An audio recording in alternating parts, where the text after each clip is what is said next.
PS storyteller कथांचे अनोखे विश्व. सुरुवात करूया कथेला. आमदार शालिनी एक संघर्ष भाग 15. लेखिका प्राची सोळे. यशने शांतपणे डोळे बंद करून घेतले. काही क्षणच आणि खाडकन डोळे उघडले. डोळ्यात भीती, कपाळावर घाम, त्याला त्याच्याच हृदयाचे ठोके ऐकू येऊ लागले. रूममधला तो सुगंध त्याने यापूर्वीही अनुभवला होता. तोच स्ट्रॉंग सुगंध त्याच्या बेडजवळ दरवळत होता. म्हणजे तो आला होता. कथा पुढे सुरू. यशला ओरडावेसे वाटले, पण ओरडू शकला नाही. हतबल झाला. चेहऱ्यावर मूर्तिमंत भीती होती. विनाकारण श्वास गतीने येत होता. वंदना कॉफी घेऊन परत आली. थोडा जवळ यशजवळ बसावं म्हणून ती बेडजवळ आली. तिचं यशकडे लक्ष गेले. यशचा घाबरलेला चेहरा पाहून तिच्या पोटात गोळा आला.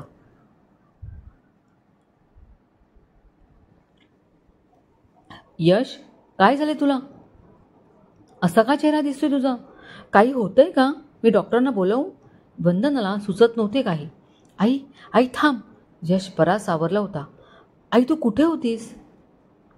मी इथेच, म्हणजे कॅन्टीनमध्ये कॉफी घ्यायला गेली होती. का विचारतोय? आई, मला वाटतं आता इथे कोणीतरी आलं होतं. हो, म्हणजे मी लॉबीमधून येताना पाहिलं. एक डॉक्टर तुझ्या रूममधून बाहेर जात होते. तुला चेक करायला आले होते ना? तू गेल्यावर मी डोळे बंद करून होतो. डॉक्टर आले, मला चेक करून गेले. पण त्याचा तो परफ्यूमचा सुगंध मला काहीतरी आठवण करून गेला. मी ज्या माणसाला भेटायला गेलो होतो त्यावेळी हाच गंध होता. हो, माझी खात्रीच आहे. यश घाबरत पण ठामपणे बोलला.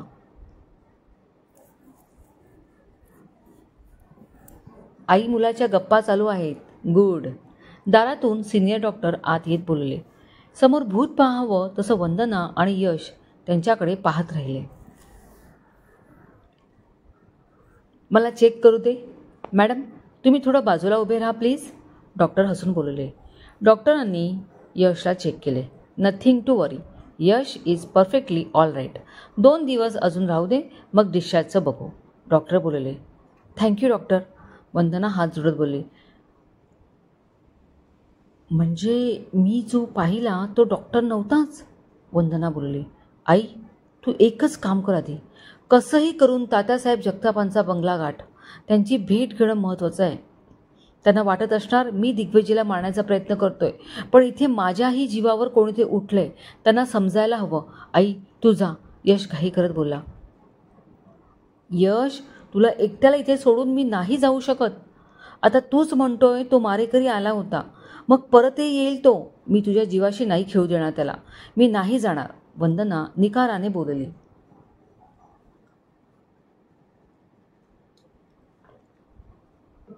मग काय करायचे? यश हताश झाला. तुझ्याकडे त्यांचा नंबर असेलच ना, मला दे. मी इथूनच फोन करते. वंदनाने उपाय सांगितला. हो आहे, पण घरचा. त्यांचा पर्सनल नंबर नाही आहे. ठीक आहे, तो दे, आपण विचारू. यशने दिलेला नंबर वंदनाने लावला व पलीकडून तो उचलण्याची वाट पाहू लागले. शालिनी, जाग बाळा, तू आराम कर, नाहीतर दुसरं काहीतरी काम कर. किचनमध्ये एवढी लोक आहेत ना. यशोमती तिला तिथून बळेच बाहेर काढत बोलली. हो आई, जाते. शालिनी तिथून निघाली. खरं तर तिला त्या सुगंधाचा माग काढायचा होता, म्हणून ती तिच्या रूम बाहेर येऊन शोध घेत होती. नाईलाजाने ती रूमकडे वळणार तो तिथे असलेला फोन वाजला. आई, मी पाहते. शालिनी बोलली व फोन घ्यायला गेली. हॅलो. हॅलो, कोण बोलतंय? पलीकडून आवाज आला.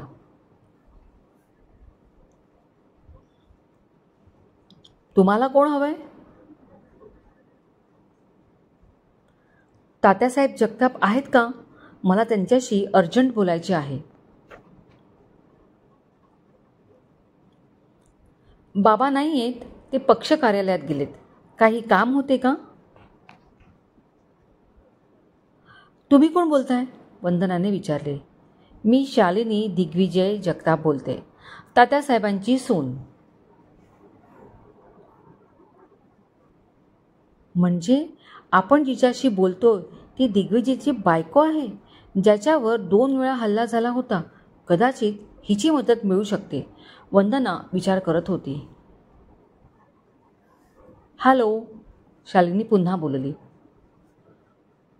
हॅलो शालिनी, मला तुला काहीतरी सांगायचे आहे, पण फोनवर सांगू शकत नाही. तुला इथे हॉस्पिटलमध्ये यावं लागेल, वंदना एका दमात बोलली.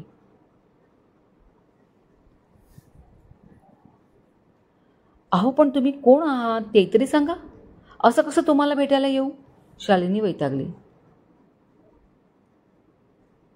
मी यश अनिरुद्ध मराठेची आई, वंदना मराठे. यशचा 5 दिवसांपूर्वी ॲक्सिडेंट झाला, तो हॉस्पिटलमध्ये आहे. त्या संदर्भात तुझ्याशी महत्त्वाचे बोलायचे आहे. इथे हॉस्पिटलमध्येही यशला पुन्हा मारण्याचा प्रयत्न झालाय. तू लवकर ये. पलीकडून बोलते ती यशची आई आहे, ज्याने दिग्विजयना मारण्याचा प्रयत्न केला आणि आता त्याचाच ॲक्सिडेंट झालाय. या 2 गोष्टींचा परस्पर संबंध असू शकतो, शालिनी विचार करत होती. हॅलो शालिनी, काय झालंय? ऐकते ना? प्लीज लवकर ये, वेळ खूप कमी आहे, वंदना घाई करत बोलली. बरं, मी येते भेटायला. कुठलं हॉस्पिटल? तिने विचारले.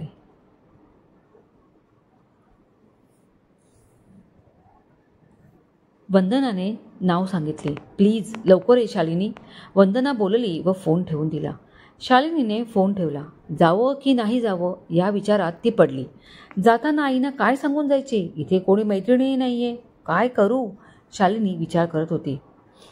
हे शालिनी, इथे एकटीच उभी राहून कसला विचार करतेस? फोन आला होता का? पाठीमागून आलेल्या आवाजाने ती सावध झाली. वळली तर समर उभा होता आणि तिच्याकडे प्रश्नार्थक नजरेने बघत होता. समर भाऊजी, ते क्षणात शालिनी थांबली. आधी आपल्याला पूर्ण माहिती नाहीये तर ह्यांना सांगणं बरोबर आहे का, तिने विचार केला. ते 2 वेळा फोनची रिंग वाजली, पण पलीकडून कोणी बोललंच नाही. म्हणून परत येतोय का कॉल पाहण्यासाठी उभी राहिले. शालिनीने ऐनवेळी त्याला थाप मारली. ओके, जाऊ दे, आणि आला तर दुसऱ्या कोणाला तरी उचलायला सांग. समर हसून बोलला.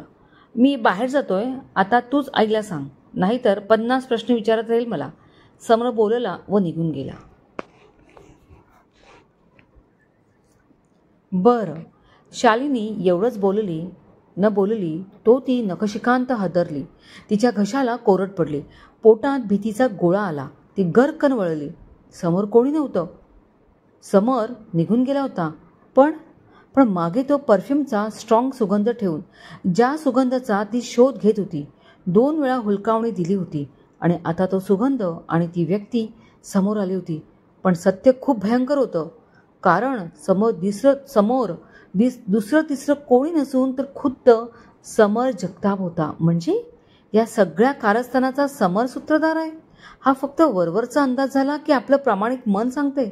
शालिनीला परिस्थिती कशी हाताळावी कळत नव्हती, कारण घरातली एकही व्यक्ती तिच्या बाजूने उभी झाली नसती. उलट तिलाच नको त्या संघर्षाला सामोरं जावं लागलं असतं. कायदा असो वा कोणीही, सगळ्यांना पुरावा हवाय आणि तोच शोधायचा आहे. ही संघर्षाची छोटी ठिणगी होती, जी तिच्या सासरच्या विरुद्ध पडली होती. तिला जपून हाताळावे लागणार होते, नाहीतर भडका उडणार होता. ती सावरली. आता संघर्ष अटळ आहे, तर माघार नाही, पण कोणाचा हकनाक बळी जाऊ देता नाही. शालिनी धावत तिच्या रूममध्ये आली. सुदैवाने दिग्विजय नव्हता. तो तात्या आणि सुर्वेंबरोबर पार्टी ऑफिसला गेला होता. तिने वंदनाने सांगितलेल्या हॉस्पिटलला फोन लावला. वॉर्ड आणि रूम नंबर सांगून पेशंटच्या नातेवाईकांची बोलायची आहे ते सांगितले. थोडा वेळ वाट पाहावी लागली. वंदना लाईनवर आली. हॅलो मावशी, मी शालिनी बोलते. तू अजून निघाली नाहीस? मावशी, मी काय सांगते ते ऐका. तुमच्या यशच्या जीवाला धोका आहे. तुम्ही तिथून अजिबात कुठेही जाऊ नका. हवं तर तिथे एक नर्स ठेवा आणि तुम्ही थांबा. शालिनी, काय बोलतेस तू? यशला कोण मारायला येते? मला भीती वाटते. वंदना रडू लागली.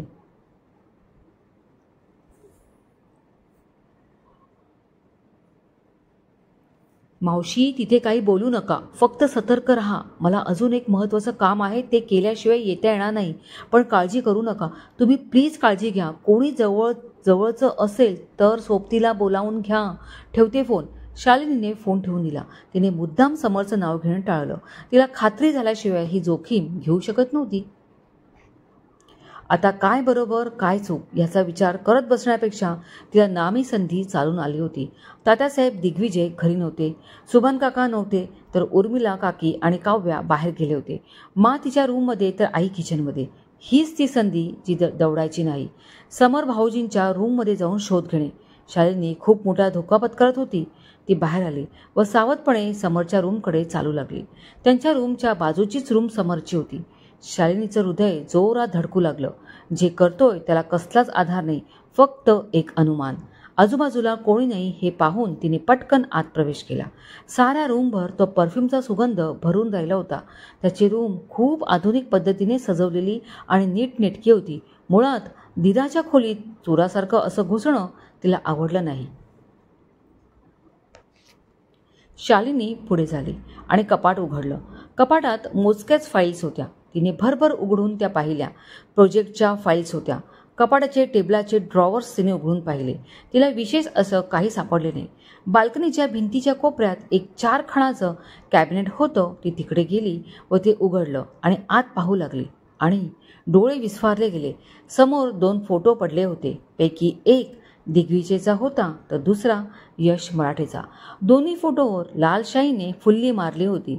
शालिनीचे हात थरथरू लागले. बाजूला सोनेरी कडा असलेली डायरी होती. ती तिने उचलली व उघडली. दिग्विजय आणि यशला मारण्यासाठी पाठवलेल्या मारेकऱ्यांची नावे आणि फोन नंबर होते. जराही वेळ न घालवता शालिनीने मोबाईलने डायरीच्या पानांचे फोटो घेतले. दोन्ही फोटोंचेही फोटो घेतले. जसं होतं तसं सगळं ठेवले. हातातल्या मोबाईलकडे पाहून तात्यांना फोन लावावा का असा अचानक विचार तिच्या मनात तरळून गेला.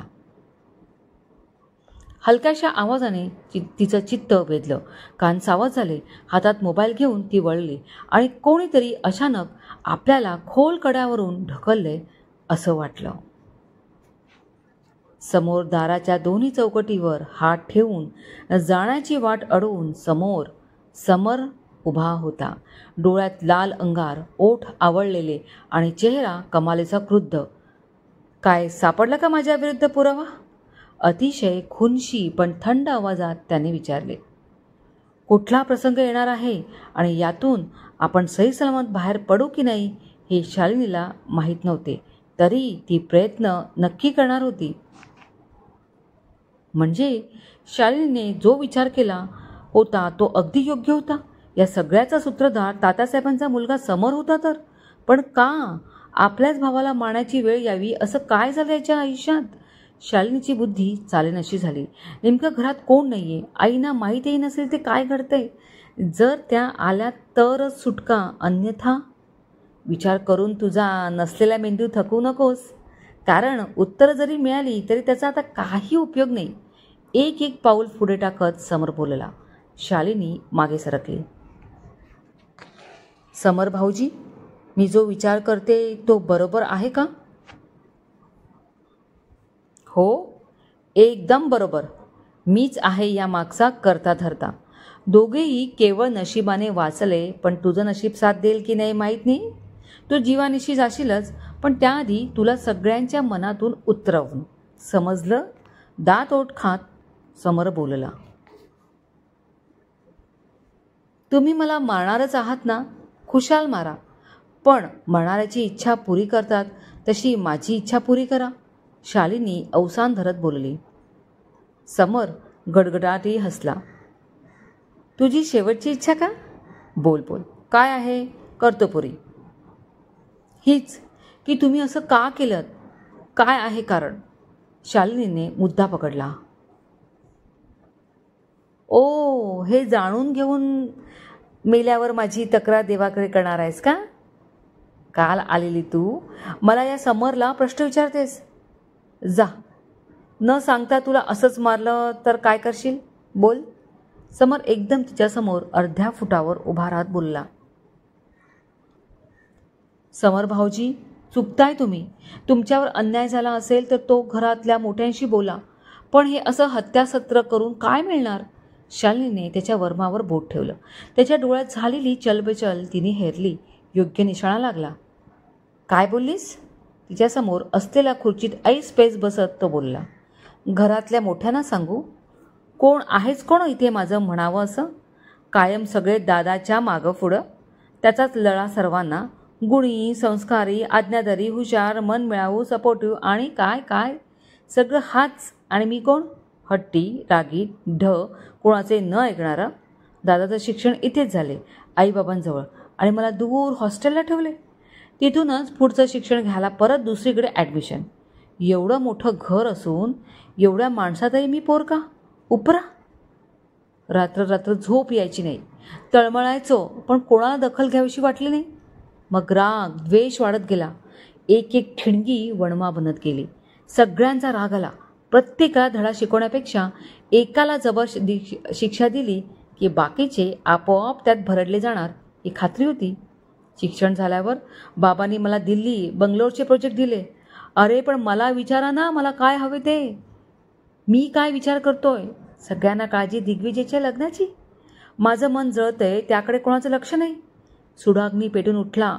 ज्या दादामुळे माझं आयुष्य माती झालं त्याला सोडायचे नाही. त्याला पुढचं सुख उपभोगू द्यायचे नाही. त्याच्या लग्नाला मी मुद्दाम आलो नाही. त्याचा हसरा चेहरा माझ्याने बघवला नसता. त्यात तुझ्यासारखी सुंदरी त्याच्या आयुष्यात आली. माझं ठरलं. तुम्ही बाहेर जाल तेव्हाच दणका द्यायचा. पण भाऊजी, ह्यांच्यावर हल्ला केला तो यश मराठेने, तसं समजले बाबांना. शालिनीने त्याला मध्येच थांबवत म्हटले. सारेच मूर्ख निघाले. बिंडोक कुठले? समर तुच्छपणे बोलला. म्हणजे? न समजून शालिनी बोलली. मूर्ख मुली, तूच बोललीस ना आता की मी या मागचं सूत्र आहे, मग तेही माझंच कारस्थान. थांब, सांगतो, तेही सांगतो. मी जरी बाहेर राहून काम करत असलो तरी माझं सगळं लक्ष इथे घडणाऱ्या गोष्टींवर होते. त्यांचाही राग होता माझ्या मनात. तेव्हा त्यांना कसा त्रास होईल याचा विचार केला. अनिरुद्ध मराठेला सरकारी पुलाचं काम मिळालं आणि माझा मार्ग मोकळा झाला. माझ्या माणसांना पेरून ठेवलं जागोजागी.